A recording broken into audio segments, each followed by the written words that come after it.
আর এবার পথ দুর্ঘটনার খবরের দিকে নজর রাখবো। ভোরবেলা উল্টোডাঙ্গা উড়ালপুলে ভয়াবহ বাইক দুর্ঘটনা, দুজনের মৃত্যু হয়েছে, দুজনের অবস্থা আশঙ্কাজনক। ভোরে বাইপাসের দিক থেকে হেলমেট ছাড়া বাইকে যাচ্ছিলেন তিলজলার বাসিন্দা 4 যুবক। বেপরোয়া গতিতে ওভারটেক করে নিয়ন্ত্রণ হারিয়ে উড়ালপুলের লেকটাউনগামী লেনে রেলিংয়ে ধাক্কা বাইকের। 4 জনই উড়ালপুলের ওপর ছিটকে পড়েন।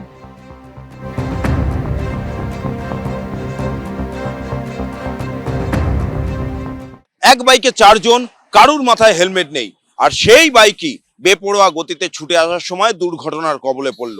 প্রাণ হারালো দুজনের অবস্থা আশঙ্কাজনক। সোমবার ভোরবেলায় ভয়াবহ এই দুর্ঘটনাটি ঘটেছে উল্টোডাঙ্গা ফ্লাইওভারের ওপর, এবং পুলিশ সূত্রে যেটা জানা যাচ্ছে যে একটি মোটরসাইকেলে 4 জন যুবক তারা বাইপাসের উপর দিয়ে বেপরোয়া গতিতে ছুটে আসছিল, কারোর মাথায় হেলমেট ছিল না। এবং যেটা পুলিশ সূত্রে খবর যে 4 জন ওই বাইকে বেপরোয়া গতিতে ছুটে এসে এই রেলিংয়ে ধাক্কা মারার পর এখানে রাস্তার ওপরে লুটিয়ে পড়ে। আবারও এই দুর্ঘটনার পর স্বাভাবিকভাবেই কিন্তু প্রশ্ন উঠছে পুলিশের ভূমিকা নিয়ে।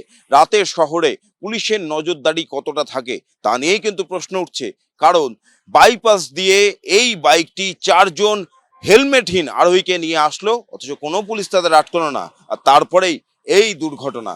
স্বাভাবিকভাবেই একের পর এক এই দুর্ঘটনা কিন্তু রাতের শহরে বেপরোয়া গাড়ির দৌরত্ব নিয়ে যেমন প্রশ্ন তুলছে, তেমনি পুলিশের ভূমিকা নিয়েও কিন্তু প্রশ্ন তুলছে। 15 দিনের মাথায় ফের খড়গপুর আইআইটি পড়ুয়ার রহস্য মৃত্যু। হস্টেলের ঘর থেকে সিভিল ইঞ্জিনিয়ারিং এর 3য় বর্ষের ছাত্র মোহাম্মদ আসিফ কামারের ঝুলন্ত দেহ উদ্ধার করল খড়গপুর টাউন থানার হিজলি ফাঁড়ির পুলিশ। অস্বাভাবিক মৃত্যুর মামলা রুজু করে তদন্ত শুরু হয়েছে। ফের এক পড়ুয়ার রহস্য মৃত্যু হলো খড়গপুর আইআইটিতে। ওশেন ইঞ্জিনিয়ারিং ও নাভাল আর্কিটেকচার বিভাগে 4র্থ বর্ষের ছাত্র অনিকেত ওয়াকারের ঝুলন্ত দেহ উদ্ধারের 15 দিনের মাথায় সিভিল ইঞ্জিনিয়ারিং এর 3য় বর্ষের ছাত্র আসিফের ঝুলন্ত দেহ উদ্ধার করল পুলিশ। খড়গপুর আইআইটির মদনমোহন মালব্য হলে থাকতেন বিহারের শিওহর জেলার গড়হাইয়া গ্রামের বাসিন্দা 21 বছর বয়সী আসিফ। সূত্রের খবর, শনিবার রাত থেকেই তার ঘরের দরজা বন্ধ ছিল। অনেক ডাকাডাকি করেও সাড়া পাওয়া যায়নি। সহপাঠীরা বারবার দরজা খোলার চেষ্টা করলেও লাভ হয়নি। খবর পেয়ে ঘটনাস্থলে পৌঁছয় খড়গপুর টাউন থানার হিজলি ফাঁড়ির পুলিশ। ঘরের দরজা ভেঙে উদ্ধার করা হয় ছাত্রের ঝুলন্ত দেহ। অস্বাভাবিক মৃত্যুর মামলা রুজু করে তদন্ত শুরু করেছে পুলিশ। এই নিয়ে চলতি বছরেই 3 ছাত্রের ঝুলন্ত দেহ উদ্ধার করা হলো খড়গপুর আইআইটি থেকে। 21 এপ্রিল খড়গপুর আইআইটি জগদীশচন্দ্র বসু হল থেকে মহারাষ্ট্রের গোন্দিয়া জেলার বাসিন্দা অনিকেত ওয়াকারের ঝুলন্ত দেহ উদ্ধার করে পুলিশ। 12 জানুয়ারি আজাদ হল থেকে উদ্ধার হয় ইলেকট্রিক্যাল ইঞ্জিনিয়ারিং বিভাগের 3য় বর্ষের ছাত্র শাওন মালিকের ঝুলন্ত দেহ। ঘটনায় পরিবারের প্রতি সমবেদনা জানিয়েছে খড়গপুর আইআইটি কর্তৃপক্ষ। পরিবারের পাশে থাকা ও তদন্তে সহযোগিতার আশ্বাস দেওয়া হয়েছে।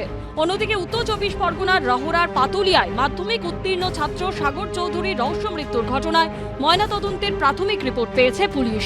পুলিশ সূত্রে খবর, পিটিয়ে খুনের মতো কোনো আঘাতের চিহ্ন মেলেনি। উঁচু জায়গা থেকে পড়ে মৃত্যু হয়েছে সাগরের। শনিবার বাড়ির সামনে একটি গাছের তলায় মাধ্যমিক উত্তীর্ণ ছাত্রের দেহ পড়ে থাকতে দেখা যায়। পুলিশের অনুমান, গাছ থেকে পড়ে মৃত্যু হয়েছে সাগরের। কিন্তু গভীর রাতে কেন গাছে চড়ল সাগর, উত্তর খুঁজছেন তদন্তকারীরা। পুলিশ সূত্রে খবর, পরিবারের তরফে এখনো কোনো অভিযোগ দায়ের করা হয়নি। অস্বাভাবিক মৃত্যুর মামলা রুজু করে চলছে তদন্ত। বিশ্বজিৎ দাস ও সমীরণ পালের রিপোর্ট, এবিপি আনন্দ।